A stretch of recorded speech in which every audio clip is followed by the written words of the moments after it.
Now we've got Shannon. no, we've got Emily who's going to talk about Cheyenne Reservation, and if needed, she can have Emily give her. Should I turn your background off? Yeah. Yep, we can just press the power button. All right, these are just some notes for me. That should put it off. Yeah. Okay. Excellent. Okay. All right. Hello, everybody. Hello. Hello. Are you wanting to hook in? No. No. I don't need to hook in. Although that would be interesting if I could, but I don't know that I could on it. I doubt you have. No. You'd either have to transfer to Dad's, probably. Yeah. You probably don't have an HDMI. No, that's fine. Okay. Hi, everybody. Hello. Nice to be here.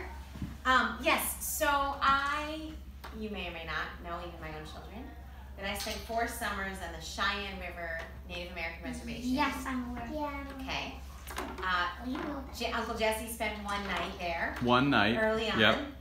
And Uncle Gabe spent a summer there with me, and Aunt Carrie spent a summer there. And that is, the Cheyenne River Reservation is in South Dakota. But I thought I would give you a little bit of history about the Lakota tribe, which is often known as the Sioux tribe. What they call themselves Lakota. And so there were about 2 million Native Americans living in the United States when Columbus came. What year was that, Zach? What year did Columbus come and discover America? You don't know. 1492. I said 1492. 1492. There were about 2 million Native Americans already living here. Yeah, 1492. Right. And lots of diseases, lots of battles, lots of war, and the Native American population and tribes have been shrinking and forced onto reservations. Oh, look at this. Wait, stop for a beverage break. Wait staff here is Very first class. Everybody's very thirsty. It's hot in here. Yeah, it is a little warm.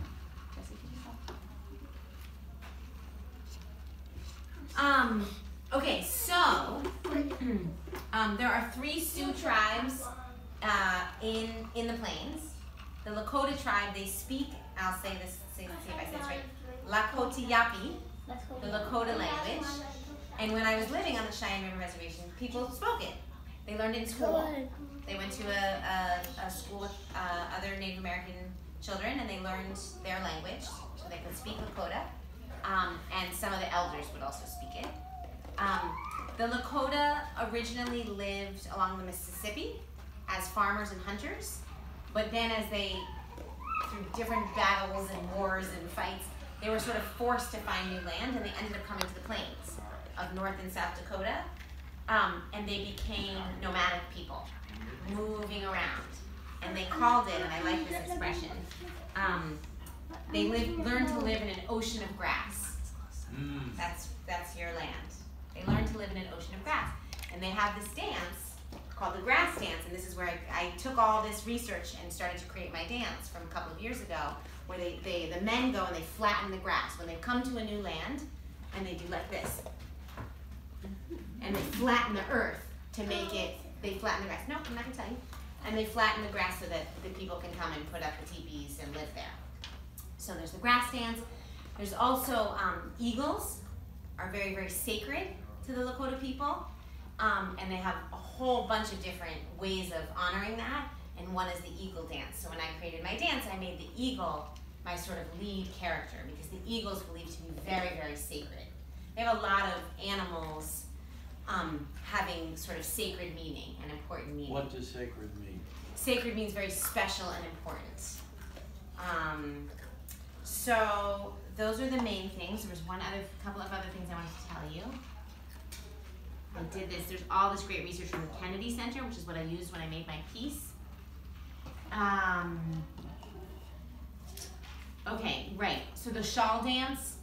So the shawl dance. I don't know if you remember my dance. They had some of the girls had like this shawls, and that's to imitate the eagle. It's a more recent invention.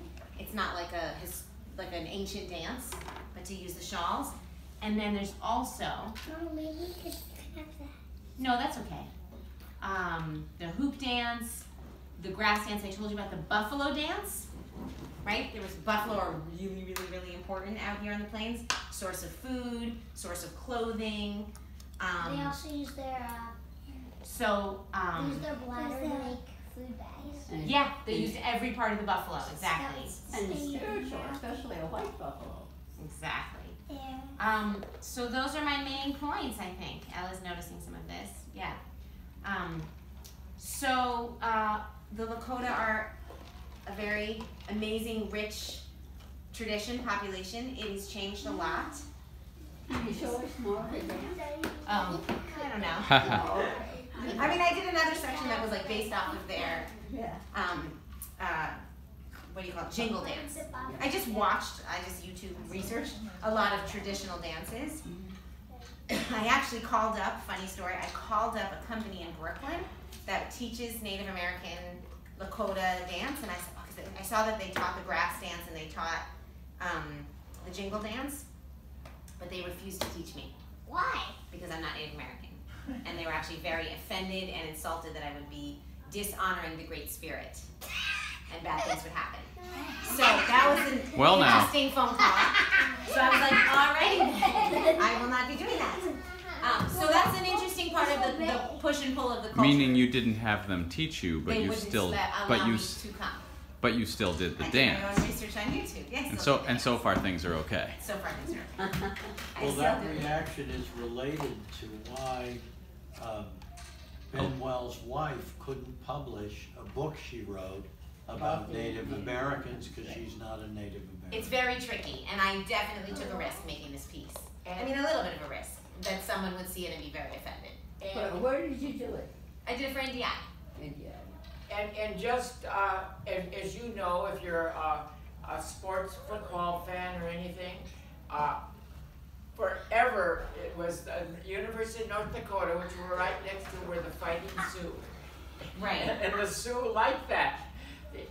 Just like the Fighting Irish of Notre Dame, but they are no longer the Fighting Sioux because of the same thing. Well, that's why the Redskins are trying to get rid of all those Right. things. Redskins? They're the Fighting Hawks now. Yeah, the Fighting Hawks. So apparently the hockey stadium, which we are probably not going to visit, but the very famous hockey stadium here had Fighting Sioux, like the donor, who's very conservative, had like Fighting Sioux like engraved into every seat or something like that, as a way of making it too costly to ever change their name.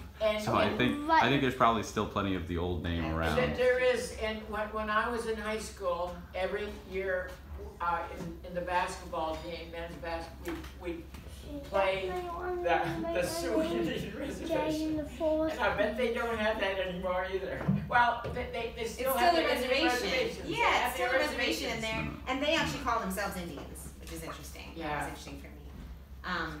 Different laws on the reservation. If you get a speeding ticket on a reservation, you go to the Indian tribal court. We were warned a lot. Did that happen to you? Not get a speeding ticket, because they have their own system of government and laws in that way. And you said there were. Did you actually call the Brooklyn place and they got I did. You said there were 2 million Native Americans when Columbus discovered America. And how many are there now? I don't know. It's a good, important follow-up question. I just thought you were setting that up. I was setting it up, but I didn't get that far. Mom, clearly the people in Brooklyn were Native Americans because there's Native Americans. No, they weren't. Yeah, they They were. started off in Brooklyn. All over. And then they did. Yeah, you did. He did a lot of research this year on the Lenape. Do you want to tell us anything about the Lenape? Go ahead, come on. Yeah, come on. From the New York area. Come on, tell us about the Lenape. He made an amazing, come in when you see it at our house. It's a wigwam? Yeah, he made an amazing wigwam. Can I show them a picture of it? I don't know that I have, but, okay, but really just tell us about it. Lenape. What did they do for food and shelter? They eat buffalo. They ate buffalo, okay. At school, I went to At school, I went to So that's it, thank you. Very good. Thank you very much. Mom.